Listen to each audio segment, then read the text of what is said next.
For some women, family isn't everything. It takes motivation. It takes some planning. But most of all, it takes a lack of feeling. Blood ties mean nothing. She's just in the grip of this compulsive need to administer death. Age is no barrier. Wasn't there some option? Wasn't there some alternative to killing your own children? Nor is love. The people that she killed were people that were close to her. These deadly women dispose of those closest to them, quietly killing with hearts of stone.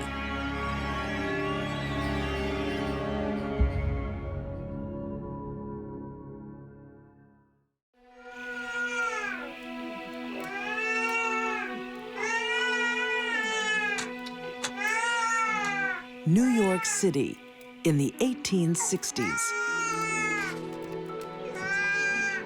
Home to police officer Edward Struck, his wife Lydia, and their 6 children. Struck was somebody who obviously was struggling to support this large brood. What are you reading? They manage the best they can until a public scandal takes away their livelihood.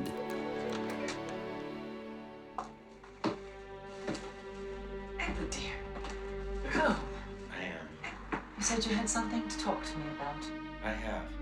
Not good news. What is it? I have lost my employment. Struck's career as a police officer came to a very abrupt end. Edward, how did this happen? I don't know. They say it was an impropriety. An impropriety? What does He that was accused of cowardice, and he was fired from the force. mean? God.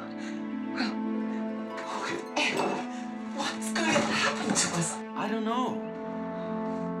The shame is too much for Edward. How are we going to eat? He plunged into a depression and became increasingly really a kind of housebound invalid. Who is going to feed us?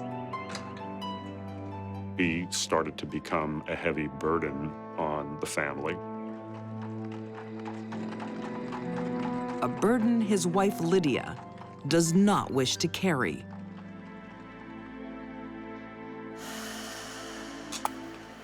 She has a plan. A way Edward can help ease the load. His life insurance policy. When Lydia, as a young adult, faced adversity, her solution was to kill him.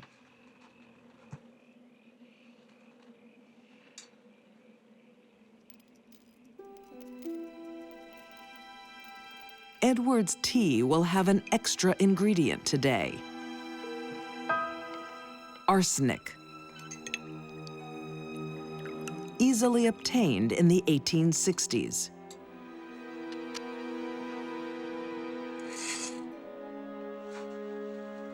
Lydia had no trouble at all just going to the local druggist and getting very, very, very large amount of arsenic.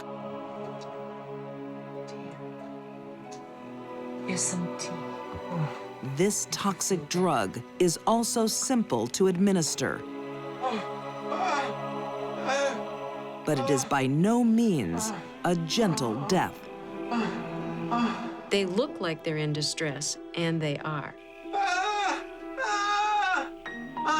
The inner part of the stomach starts to slough away. And there is great irritation. There's bleeding. Then they get diarrhea. And then they start to get convulsions following that.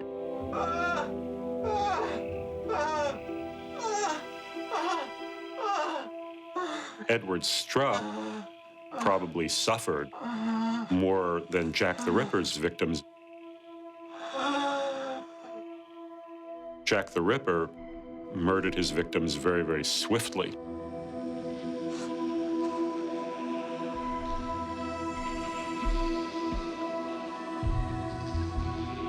No one suspects foul play from a wife and mother. This would have been a good way to cause a death, and to cause it unsuspectingly, because it could mimic consumption.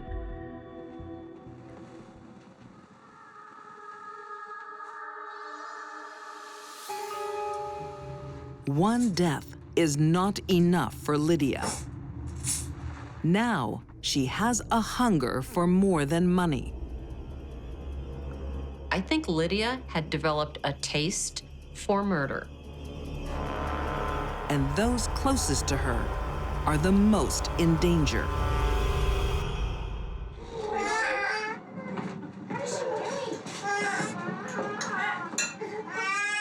Children rely on their mother for nourishment.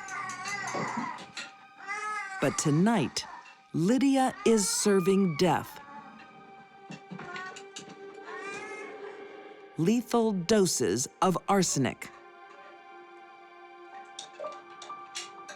Poisoning is a common method of homicide that we see women involved in. They can be close to the person, feed them food, or get them a drink as if they care about them, when in fact they've just put a nail in their coffin.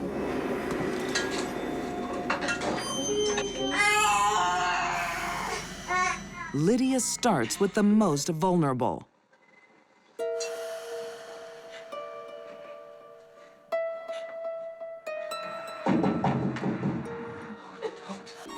So glad you came. Please check my baby first. Certainly. Let me take a look. Her taste for murder has developed into an unhealthy appetite. Sorry.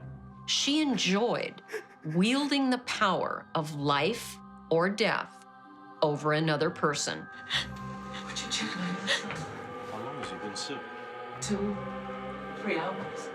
He's very painful. He certainly is very pale. Even if that other person was her own innocent children.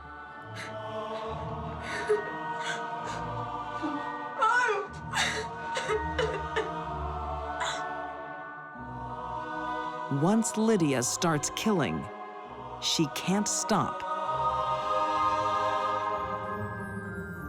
She's become addicted to murder. Her own children. It would have been easier and certainly more moral for her to simply give them up to an orphanage. All of it. Drink all of it for me. That's it. In Victorian times, it's believed the gentler sex is incapable of serial murders. You're seeing somebody who is driven, by extremely deep and deranged and perverted sadistic impulses. Lydia Sherman changes perceptions forever. We don't know exactly what made Lydia tick. What we do know is that by the time she was a young adult, a young mother, Very good for your cough. she was a sociopath.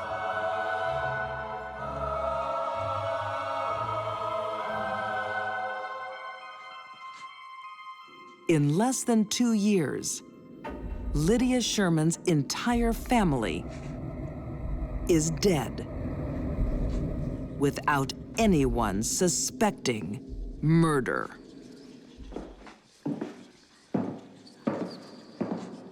One would think that would have been enough. She was free of her family. She was free to do anything she wanted now. But she chose to marry again.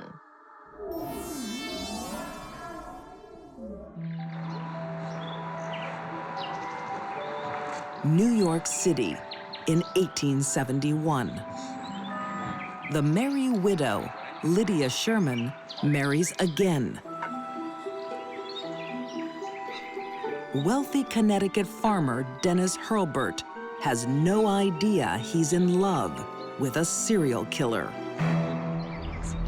Male serial murderers tend to prey on strangers, whereas female serial murderers tend to prey on acquaintances and loved ones and family members, people they have some sort of intimate relationship with. The happiness she displayed outwardly to the world about her new husband was completely false. Just months into the marriage, Dennis is dead. She married him for his money and planned to kill him all along. Lydia inherits his substantial wealth. She has money and freedom, but it is not enough. With serial murders, of course, is once they commit one murder, they sometimes develop this taste for it. She is now addicted to killing. Every time she got away with it, it bought her next murder. Lydia has no trouble finding new victims. Next is widower Horatio Sherman. Mrs. Holbert, Horatio Sherman is my name. Hello, Mr. Sherman. She enters his home as nanny to his 2 young children. For me that you make a mighty fine housekeeper. One of the most frightening aspects of these psychopathic killers is the extent to which they can simulate We'd be honored. normal human reactions and behavior. Horatio soon falls for Lydia's charm.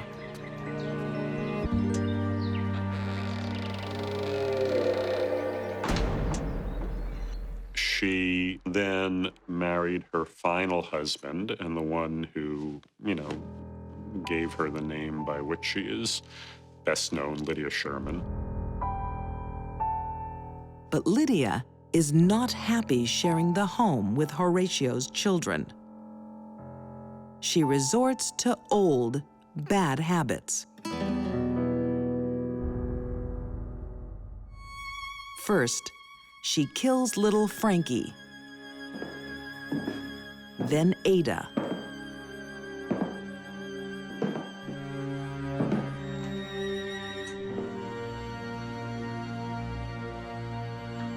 For Lydia, killing took on a nature of its own. It became a method whereby she dealt with problems. Horatio, give me the glass. Pull yourself together. Turn away. Turn away. Her solution wasn't to leave herself. It wasn't to talk things out.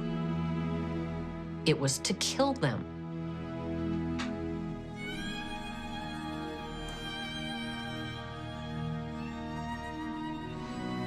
her heartbroken husband turns to alcohol. I'm sorry. Just leave me be. Please, go now. It is a fatal mistake.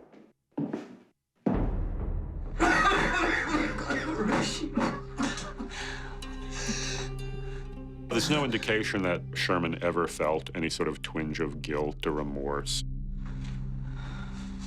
Sorry. We'll be soon. I'll leave you alone. That actually is one of the defining characteristics of a psychopathic personality, is a complete absence of a conscience.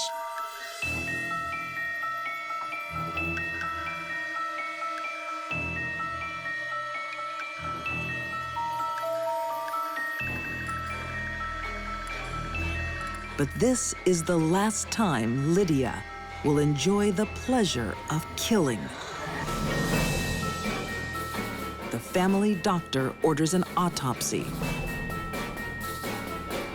Massive doses of arsenic are discovered.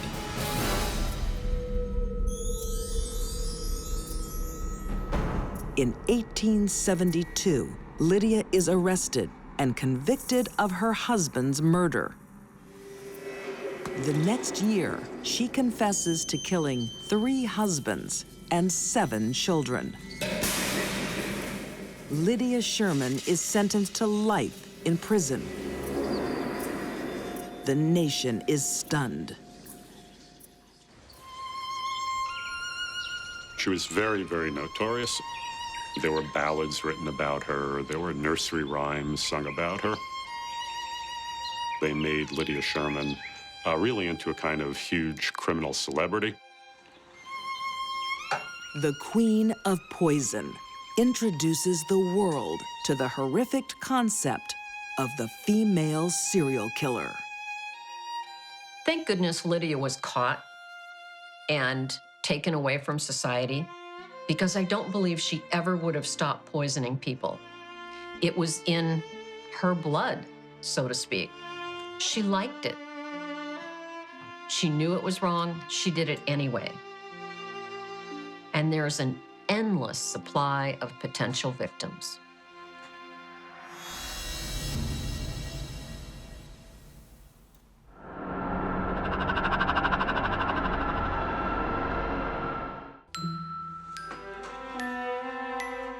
The birth of a baby is a happy occasion. Everything seemed to be perfectly normal. But this joyous event is marred by a strange tension. There was something amiss in her makeup. This new mother has prayed for a boy because in her mind, girls are not wanted. The way she saw it, that child's presence was ruining her marriage.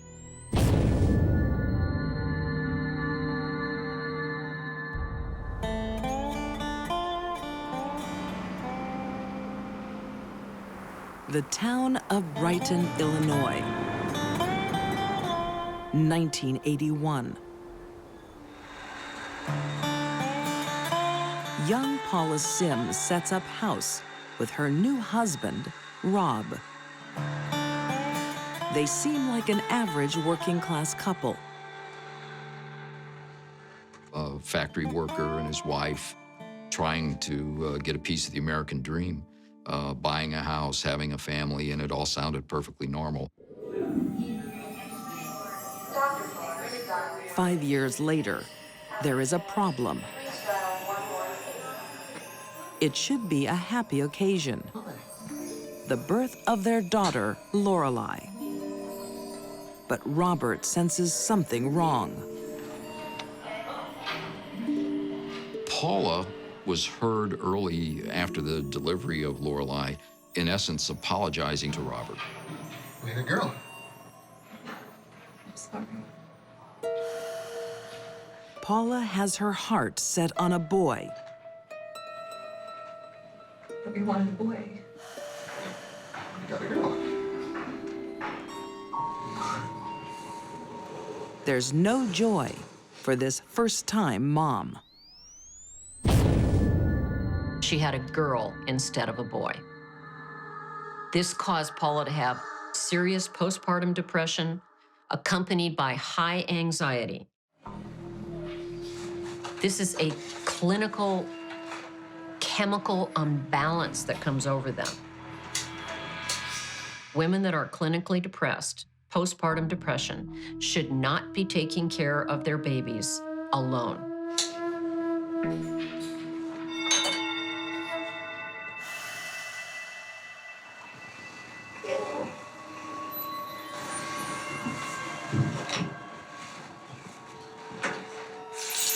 Paula has a plan to regain her happiness.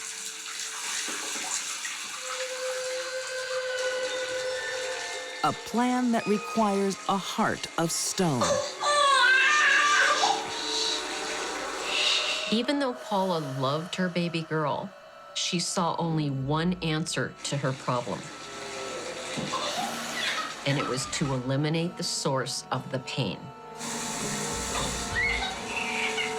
Tonight in the Sims house, bath time is going to be different. No girls allowed.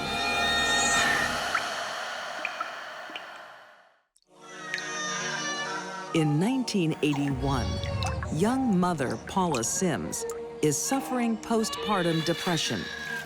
She can't cope and has an unthinkable solution.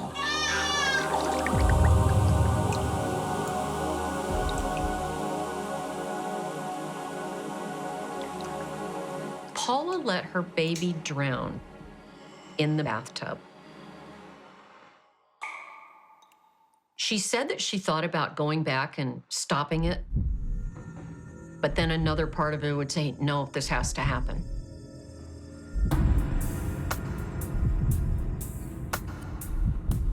She was apparently very, very conflicted about killing this child. Nevertheless, she did it.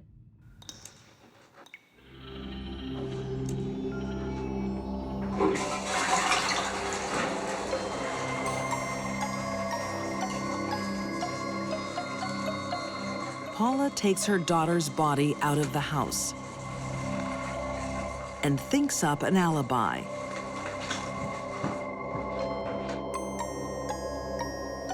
Paula Sims claimed that someone had come in to her house. She was asleep downstairs. The child was in a crib. The person came down the steps, grabbed the child, ran up the steps, and ran down the driveway and disappeared. Illinois police criminal investigator Jim Bivens is on the scene within hours of the reported abduction. She was remorseful, but it didn't look like, to me, a sincere, honest remorse, especially when a child's abducted from you. But what's the motive for abducting a tiny baby? No calls about a ransom or you did this to me, any revenge type involved in it. It got to the point with just the way things were, we figured we'd better start searching right at the house. It didn't take long. Just 100 yards from the house, they find the tiny remains of baby Lorelei. With no witnesses, no evidence, no arrest is made. Shortly after the body was found, the Simses left the house and never returned, except to move their belongings after they sold the house.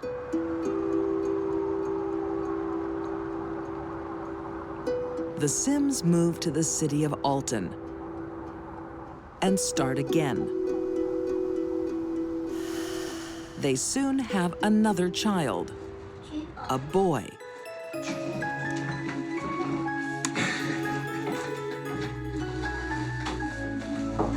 Paula has what she wants. I'm pregnant. But then, another surprise pregnancy. I thought you'd be happy. They had agreed not to have any more children. And it's a girl.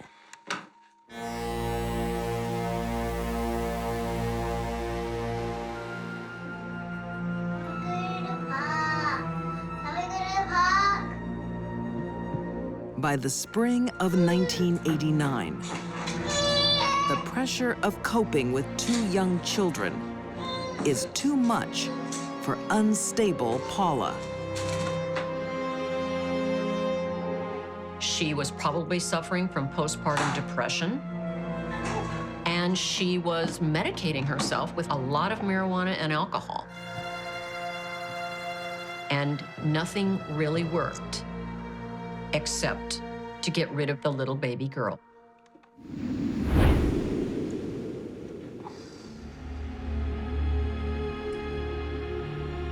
Tonight, there will be no bedtime stories in the Sims home.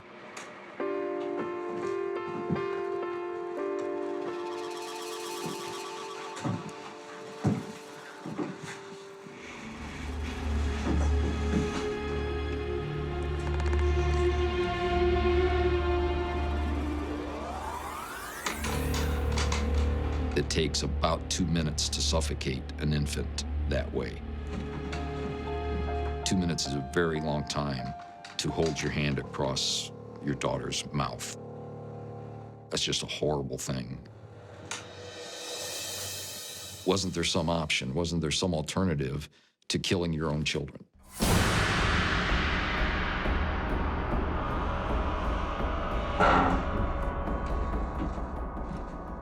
But for Paula, there is only one solution. And only one crazy alibi. Couldn't believe it, especially when they told me the scenario as to how it allegedly went down, and it was almost identical. Paula? Paula! Again, Paula blames an intruder. The only difference that I remember, in Alton, she supposedly got hit in the head. Where are the kids? Kitchen. This time, she claims a blow to the head knocks her out before her baby is abducted. Where's Heather? In her bassinet. No, she's not. There was a lot of skepticism in the beginning. We tried to treat the case as much as a kidnapping as possible, but we never discounted the fact that the first case remained open. 4 days later, on the other side of Alton, Heather's body is found. There's something very strange about it.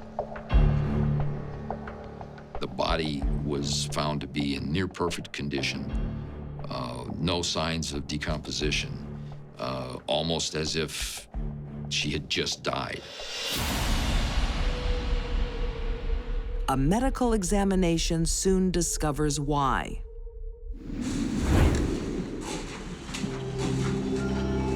The body had been frozen over some extended period. Paula has failed to fool police that her baby has been held captive for days. And an everyday trash bag will be her downfall.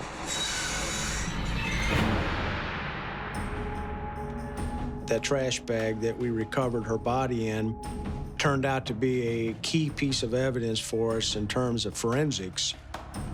The FBI were able to match the perforations and the striations that run through the bag from the mill and matched up those bags with a roll of curbside brand trash bags that was inside of Robert and Paula's home.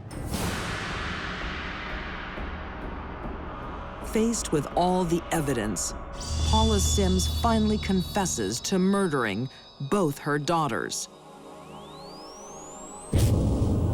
In 1990, she is sentenced to life in prison without parole.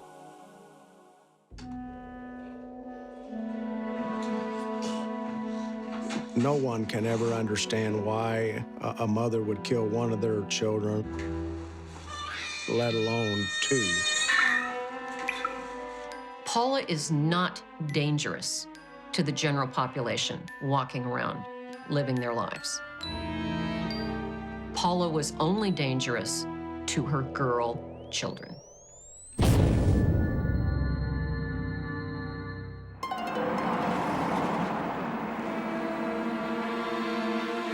Lumberton, North Carolina, 1970. A common household tragedy.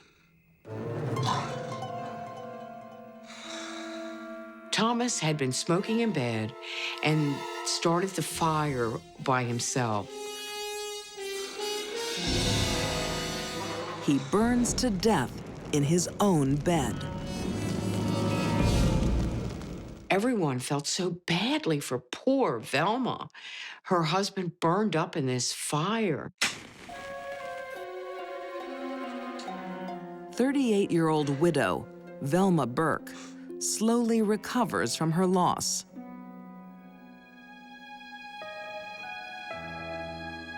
But 3 years later, tragedy strikes her new partner.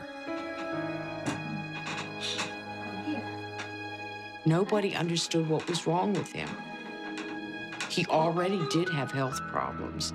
His lungs were shot. He was diabetic. When he died, again, Velma was a sympathetic widow. Is Velma cursed? Everyone thinks so.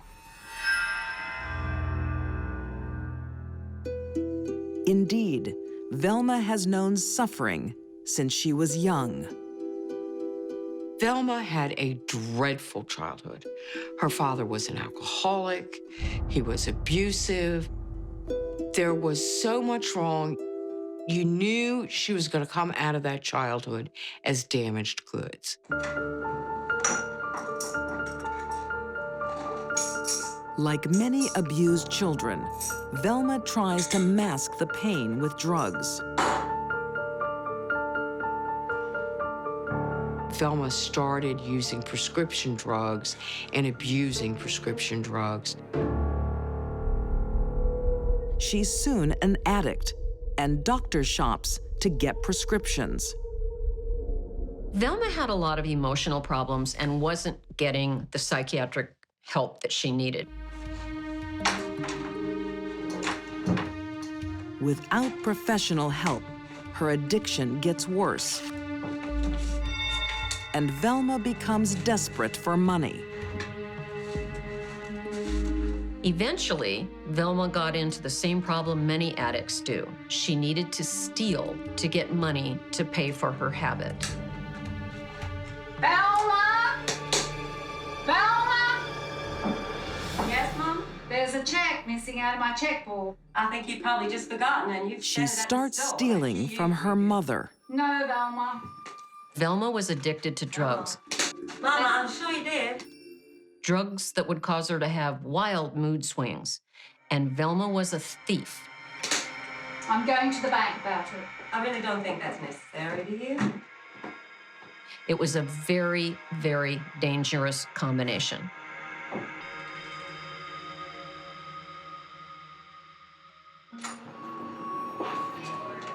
Velma is a desperate addict who has developed a unique coping mechanism: murder. I should take over the care of my mother now. She needed money. She didn't want to get caught. She needed the money to medicate because of the pain that she had. I bought you some soup. I can't eat. I'll make you better in no time. The whole thing became a vicious cycle for her.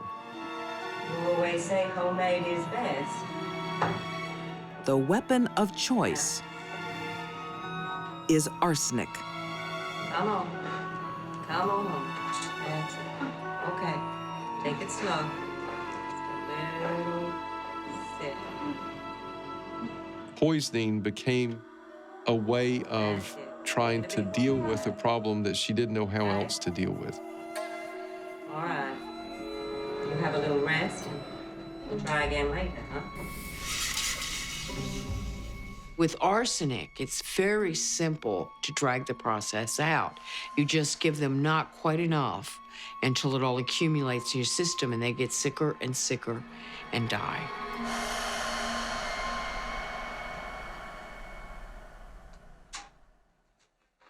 No one suspects Velma. I'm sorry for your loss. Because arsenic symptoms mimic normal ailments of the elderly.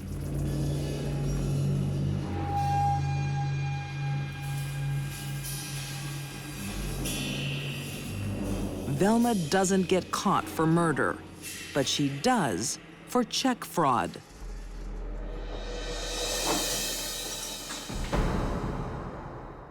After a short jail term in 1975, she's free to start again.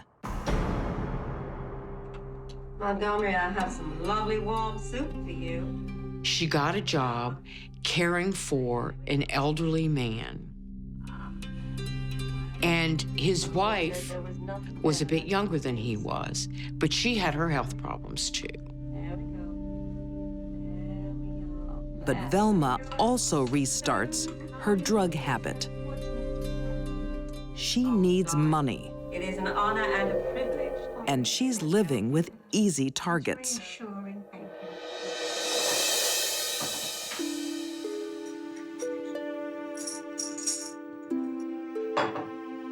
Anyone around her that made her angry or frustrated or threatened her existence, her freedom of revealing that she was a thief, was in danger of Velma's wrath. There you go.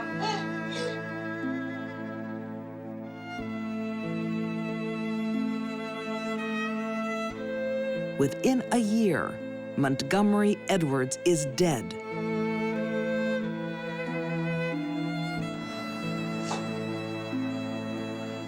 One month later, Dolly also dies. Murder became a maladaptive behavior for Velma. But it worked. And every time she did it, she got away with it for years. Velma's circle of death is far from over.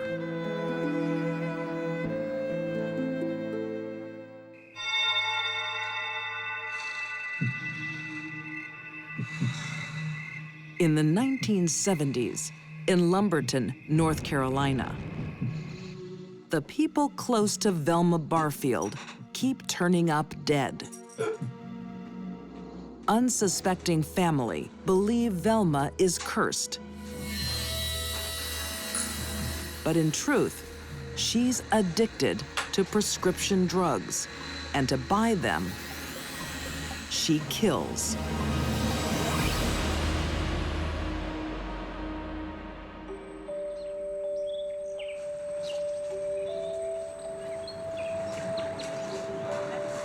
In 1977, Velma meets Stuart Taylor. He was, by all accounts, a nice young man. They had a good relationship initially. It wasn't long before Velma moved in with Stuart and they were living together. Stuart has no idea who the real Velma is.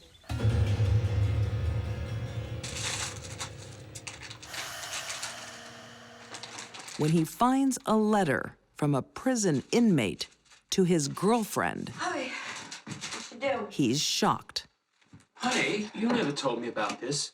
What? You never told me you were in prison. What are you doing with What do you mean, what am I doing? Why are you keeping secrets from me? This is my... You can tell me these things. Why are you holding back? I don't want to go there. It's just... He was outraged. She did not tell him about her imprisonment. I'm gonna tell everybody about you and your secrets. What are you talking about? Don't you dare. He threatened to expose her, as it were, to other people. I'm out of here.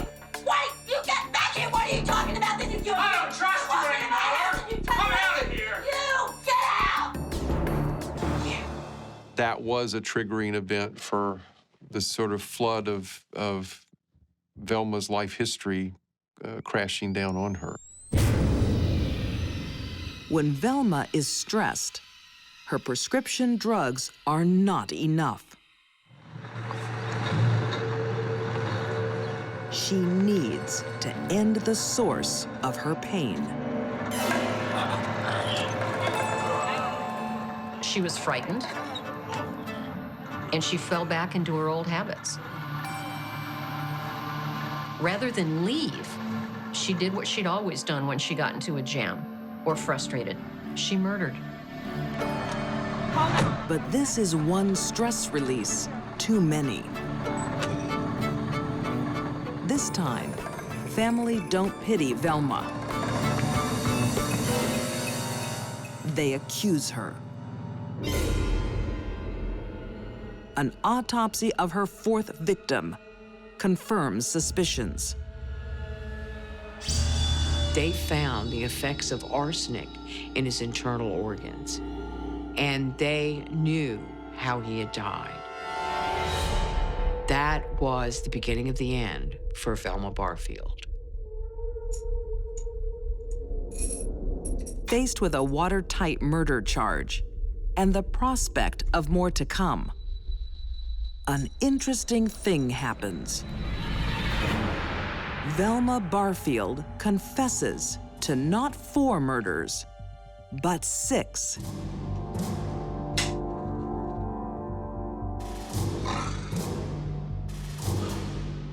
Her first husband, Thomas Burke, didn't leave his cigarette burning. Velma set him on fire.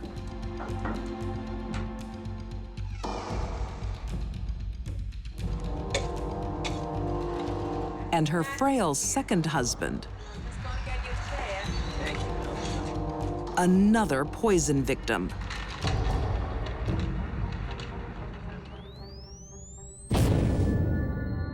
The surprises don't stop there. Sentenced to death, Velma is locked away from the prescription drugs that fueled her killing. She becomes the angel of death row. The people in the prison found that she was a really good counselor for disturbed young women. And they would often put the most disturbed young women in cells next to Velma, knowing that she would soothe them. Could Velma ever make up for the 6 lives she took? Only she knows. On November 2nd, 1984, Velma Barfield is executed by lethal injection. She could have become a teacher, a counselor, a pastor. She could have spent her life doing good works instead of hurting people.